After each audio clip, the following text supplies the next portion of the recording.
Hey, I'm Hunt, and this is Hunt on LSU, your channel for LSU Fighting Tiger football talk. Enjoy the video. We want you to leave a comment below, hit that like button, and subscribe right below the video. Enjoy. There are a lot of layers to LSU's 36-33 win over South Carolina, a lot of layers. And I struggled a little bit with the postgame show coming just 30 minutes after kickoff, after the game went final, to unpack that properly, I think. I mean, it's raw, it's emotional. That's the way post-game shows go. And there are times where my post-game show on Saturday is a little bit different than my Monday show. And I think that is still the case with this one. You could certainly approach things the way I did in my post-game column for LouisianaSports.net, where you say, look, this is a team that went down 17-0 on the road in a sold-out stadium. That place was going nuts. And they found a way to claw back into that football game. They found a way to run the ball. The defense made some plays to force some turnovers, and they got a gritty, tough win on the road. Like all that's true, and I think pretty important. And you can also approach it as, well, there's no real proof that South Carolina is any good, and a championship-level program shouldn't go down 17-0 on the road and shouldn't have to fight and scrap and claw to beat one of the teams that's probably going to finish in the bottom third of the SEC. And I don't know that that's completely misguided either. I think both of those are reasonable approaches to that game, and I quite honestly probably fall somewhere in the middle. But where I find myself ultimately is I didn't really think that LSU was a championship contender this year. I thought there was a chance they could make the playoffs, but I didn't consider this roster to be on par with the great championship rosters that we've seen here in Baton Rouge over the last 20 years. And for that reason, I probably lean towards, hey, it's a flawed team, but they found a way to go get a win on the road. I don't besmirch you for being on the other side of that and saying, well, why aren't they any better? It's year 3 under Brian Kelly. Why can't they just go take care of their business against South Carolina and not fall in a hole and not give up massive running plays week in and week out and not need the breaks that they ultimately got in the game to get to the finish line against South Carolina? That's not the wrong place to be. I just am not quite there because I think this roster is, as we said, flawed. And I think there are issues that are going to take some more time in recruiting, quite honestly, to clean up. And that may be disappointing to a lot of people, myself maybe included in that. But in reality, like, this is the team they got. And they just needed to go find a way to get the win. And it looked like there was no chance of that early on when they went down 17-0 and they can't get a first down. And South Carolina's going right down the field. I mean, their first drive was 7 plays right down the field. 4 of the 7 plays went for more than 10 yards, and one of the 3 that didn't go for more than 10 yards was a 4-yard touchdown. I mean, they went right down the field on LSU. And you got to give it back, and they're blocking punts. And I mean, it was a disaster. It looked like they were going to get run out of the stadium. And they found a way to buckle down and win, and I think that's important. Now, the breaks I'm mentioning that they got, you don't often have 2 pick sixes called back. Now, the first one was a horse collar. They absolutely did horse collar Nussmeier. Here's where I'm going to differ from what I said in the postgame on Saturday, if you listened, to right now. I've changed my mind over the course of 2 days, which happens every once in a while.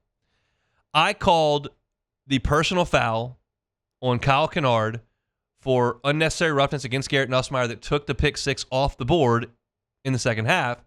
I called that a selfish play on the post game. I said it was a play that wasn't concerned with winning and was more so concerned with taking a shot at the quarterback, and said that was maybe the biggest play in the game, and it was completely unnecessary by the South Carolina defender. That's what I said on the post game afterward. As I sit here today, having rewatched it, and keep in mind I was in a sports book with a lot going on and didn't necessarily take as much time as I needed to ingest that play entirely. I was able to do that on Sunday and watch it a couple different times. It wasn't a necessary play for Kennard to make. He didn't need to throw a block because Nussmeier was not going to make the play. But it didn't feel like it was malicious. It didn't feel like it was trying to hurt the quarterback.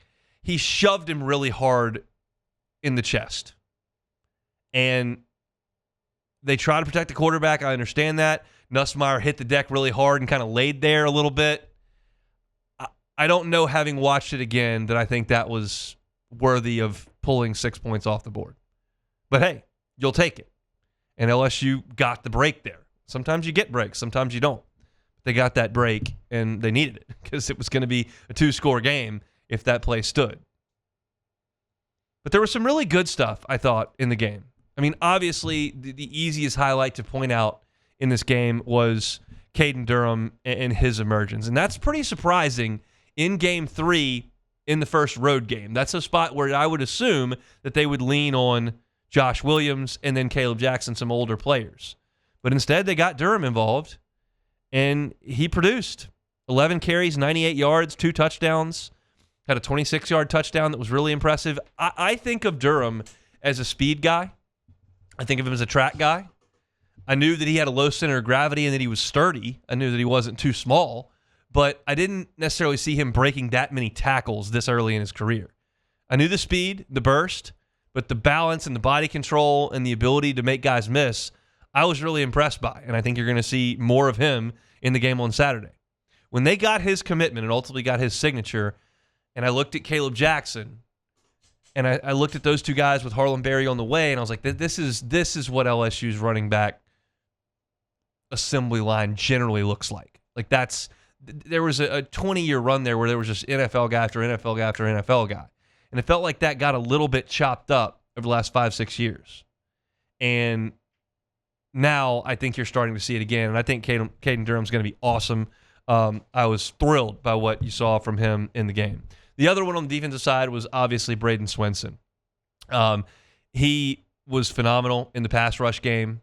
He was back there for 3 sacks.